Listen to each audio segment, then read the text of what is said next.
بسم الله الرحمن الرحيم soo dhawaada saaxiibayaal ku soo dhawaada mar kale iyo qayb kale oo muhiim ah kuna saabsan waxyaabihii soo kordhay saacadii ugu dambeeyay qaybtan waxaan rabaa inaan kugula wadaago dhammaan waxyaabihii soo kordhay saacadii la soo dhaafay xaaladdu aad bay u cakiran tahay imise gantaal ayaa lagu garaacay magaalada caasimadda oo ah Israa'iil tirada gaadiidka laga gubay ciidanka Israa'iil 24 saac la soo dhaafay oo la soo bandhigay saldhigga muhiimka ah ee ciidamada Israa'iil gabi ahaanba laga burburiyay ee ku yaala dhinaca xuduudda Lubnaan maxaa ka soo kordhay dhinaca qasaaraha shacabka Falastiiniyiinta dhaawacyada laga qaaday magaalada Gaza ee la gaarsiiyay gudaha dalka Turkiga tiradooda rajada madaxweyne Biden uu ka qabay in la sii daayo maxaabiista iyo qodobo kale oo muhiim ah soo dhawaada mar kale ka mid noqo saaxiibadeena aad baad u mahadsan tahay haddii aan ku hormarno maanta dagaal aad u qaraar ayaa waxa uu ka dhacay gudaha marinka Gaza gaar ahaan dhinaca waqooyi ee magaalada waxa lagu waramayaa dagaalka xoogiisa in uu ka dhacay xaafadaha Al-Nasri Sheikh Ridwan wadada la yiraahdo xaafada Beyd Xanuun iyo deegaanka lagu magacaabo Tal Al-Hawa dhammaantood xaafadahaasi si toos ah waxa la sheegay inay ugu dagaalameen ciidanka Israa'iil iyo ciidanka iska cabinta Falastiiniyiinta dagaalkaas oo la sheegay inuu ahaa mid aad u xoogan marka loo eego dagaaladii maalmihii la soo dhaafay ka dhacayay magaalada Gaza gaar ahaan dhinaca waqooyi mas'uuliyiinta u hadlay dagaalyahanada iska cabinta Falastiiniyiinta ayaa si cad waxay u sheegeen in halkaasi taangiyo badan oo ciidanka Israa'iil ay lahaayeen ay ku gubeen sidoo kalena meel bannaan ay ku heleen ciidan ka tirsanaa kuwa militariga ee Israa'iil halkaasina ay ku dileen aan marka hore soo koobno cisbitaalada iyo waxyaabaha ka soo kordhay agaasimaha guud ee xarumaha cisbitaalada ee ku yaala marinka Gaza Maxamed Zaquud ayaa waxa uu la hadlay telefishinka Al Jazeera wuxuu yiri Israa'iiliyiintu waxay bilaabeen inay cisbitaalka dhexdiisa ay ku toogtaan dadka dhaawacyada ah iyo kuwa xanuunsan maalin kastaana waxa uu sheegay in mid iyaga ka mid ah uu ku dhinto gudaha cisbitaalka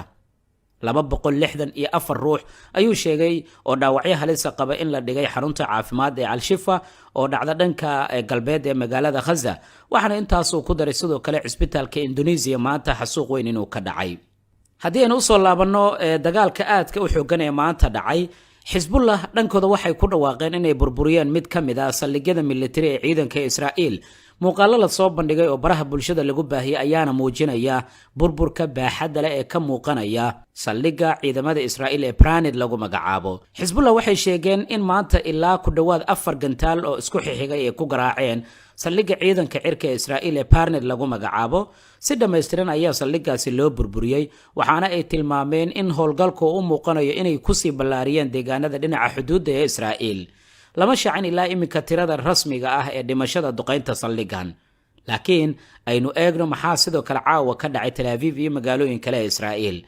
dagaalyahanada iska cabinta Falastiiniyiinta ayaa caawa gantaaladii ugu badnaa abid waxay ku garaaceen magaalada Tel Aviv iyo magaalooyin kale oo ka tirsan gudaha Israa'iil sawirada iyo muuqaalada la soo bandhigay ayaa muujinaya tirada gantaalada ah ee laga diray dhinaca marinka Gaza kuna wajahnaa magaalada Tel Aviv iyo magaalooyin kale seeriga digniinta ayaa magaalooyin badan isqabsaday warbaahinta Israa'iil ayaa baahinaysa gantaaladan in ay u qiimeyn karayaan marka la eego 30kii maalin ee la soo dhaafay gantaaladii ugu badnaa in ka badan 129 xarumood oo kala duwan oo ku yaala gudaha Israa'iil ayaa mar qura seeriga digniinta dhawaajiyay waxaana seeriga digniinta ay ka dhigan tahay ugu yaraan inay qatar soo wajahan tahay magaalada Tel Aviv ee caasimadda waxa la arkayay iyaga oo dad badan ay kala cararayaan muuqaalada ugu badanna waxa laga soo duubay dhinaca magaalooyinka xeebaha dhaca maadaama halkaasi la tuhmayo gantaaladii ugu badnaa in caawa lagu garaacay waxaana soo baxaya macluumaadka ku saabsan qaar ka mid ah gantaaladaasi in nidaam difaaciyeed ay ka baxsadeen oo ay ku dhaceen bartamaha magaalada afayeenka ciidanka iska cabinta Falastiiniyiinta ayaa warbaahinta la hadlay waxa uu ka warbixiyay qasaaraha ay gaarsiiyeen ciidamada Israa'iil 3 maalin ee la soo dhaafay waxa uu yiri 3 maalin ee la soo dhaafay waxaan burburinay 60 ka mid ah gaadiidka dagaal ee ciidanka Israa'iil oo 10 ka mid ah yihiin kuwa ciidanka lagu daabulo waxa uu yiri waxaynu ku ciirsanaynaa ciidanka meel kasta oo ay joogaan isku dhacyada cadawga ayaa waxay ka soconayaan meelo kala duwan oo marinka Gaza ah waxa kale oo yiri kuwa duulaanka soo qaaday iyagana ma burburinayaan ee annaga ayaa burburinayna dhammaan ciidankeenana waxay diyaar u yihiin inay sameeyaan howlgal kasta oo iyaga ka dhan ah sidaas ayuu yiri afayeenka ciidanka iska cabinta Falastiiniyiinta oo warbaahinta la hadlay dhinaca kale waxaa soo baxaya dagaal aad u qaraar inuu iminka ka soconayo agagaarka xaafadda Beyd Laahiya iyo Beyd Xanuun waxaana lagu waramayaa dagaalkaasi inuu la mid yahay dagaalada dhulka ah ee maalmihii ugu dambeeyay sida tooska isaga hor imaanayeen ciidamada Israa'iil iyo ciidanka iska cabinta Falastiiniyiinta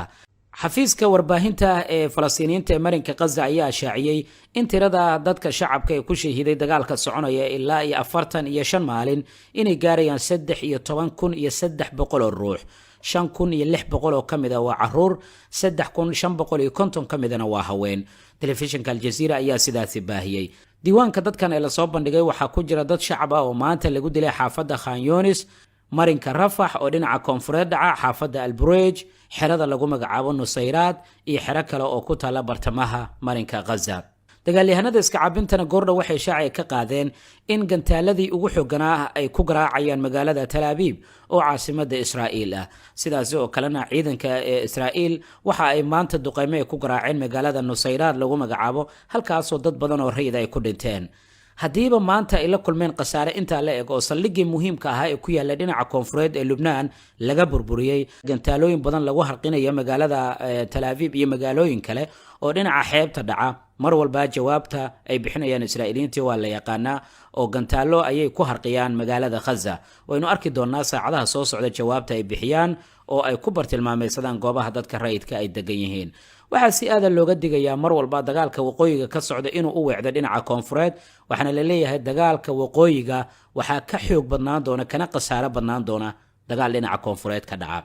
wasiirka caafimaadka ee dowladda Turkiga Fahrettin Koca ayaa warbaahinta u sheegay in 61 kamid ah bukaanadii yaalla cisbitaalada marinka Gaza in la geeyo magaalada Ankara, iyadoo ay la socdaan 49 ruux oo qaraabadooda ah. waxaana bukaanada la sheegay in lagu daaweyn doono xarumaha caafimaad ee ku yaala magaalada Ankara ee caasimadda dalka Turkiga, oo dowladda ayaa arrintaasi damaanad qaaday. madaxweyne Erdogan waxa uu yiri maanta waxa ku dhacaya shacabka muslimiinta ah ee Falastiiniyiinta haddii aan indhaha kaliya ka eegano oo aan daawano, birri ma xakameyn doono argagixisada gudaheena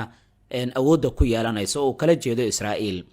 madaxweynaha dalka Mareykanka Joe Biden ayaa warbaahinta la hadlay, waxa uu shaaca uu ka qaaday in ugu yaraan rajo weyn uu ka qabo in la isaga soo dhawaaday sidii hore oo qorshaha isdhaafsiga maxaabiista uu ku dhow yahay in la saxiixo. madaxweyne Joe Biden ayaa sidaas u sheegay warbaahinta. la taliye sare oo ka tirsan xafiiska madaxweyne Joe Biden ayaa la filayaa inuu booqasho ku tago magaalada Tel Aviv ee caasimadda Israa'iil sida uu baahiyay wargeyska Axios, waxaana uu doonayaa inuu kala hadlo in dagaalka aan lagu baahin dhinaca Lubnaan oo gardarrada ka imaanaysa dhinaca Xisbullah aan dhag jalaq loo siinin.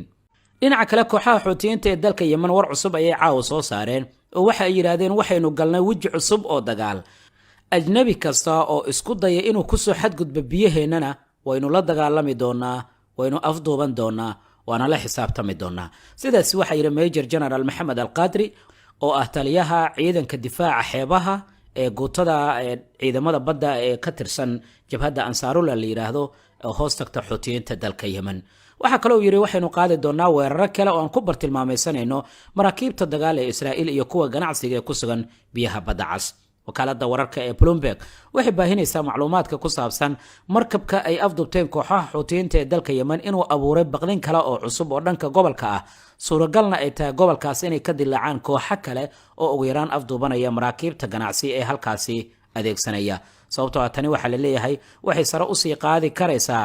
walwalka xoogan ee ku aadan in gabi ahaanba aana la isticmaalin biyaha badda cas. wax walba oo ka soo kordha barnaamijyadeena kale ayaan kugula wadaagi doonaa insha Allah. mahadsanid, nabadgelyo.